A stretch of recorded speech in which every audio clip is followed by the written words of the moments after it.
guys, gawa naman tayo ng baked taco. Yan, ilinis ko lang yan. Ginamit ko yung New Zealand mussels. Luto na yan. So, gagawa naman tayo ng sauce bago natin i-bake. Magtutunaw lang tayo ng 2 tablespoon butter. So, lagyan ko na siya ng garlic. Madaming garlic. Lutuin lang natin ng slight. Hanggang lumabas yung aroma ng garlic. So, medyo pastayin lang natin ako. Pag-ilan. Hindi naman masunog para di mapait. So, lagyan natin siya ng flour. Pasagalin lang natin. Kailangan lang natin natin yung flour para maglasa na kayo na. Tapos lalagyan natin ng gatas. Isa pa naman siya. Tapos lang yung gatas. Mga 1/4 cup. Ano lang hanggang lumapot. Tapos lagyan din natin ng cheese. Masarap. Ayun siya, medyo nakapalagay lang siya ng cheese. Tapos antayin lang natin matunaw yung cheese.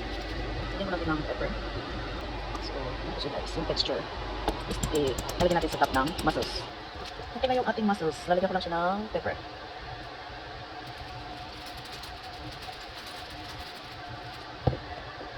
Tapos, asin, konti. Konti-konti lang guys. Hindi na kailangan ng measurement. Tapos, lalagyan natin ng morning. Saka natin i-bake. Ito na siya. Pero lalagyan natin ng cheese. Mag-grate lang tayo ng cheese. Tapos, i-bake na natin. Nilagyan ko siya ng cheese ng konti cheese ng sibabaw. Quick melt pa din. Tapos, lalagyan na natin siya sa preheated oven na 400 degrees. Bake natin siya hanggang mag-golden brown. So, ayun na siya guys. Luto na. Pwede nang kainin. So, yummy.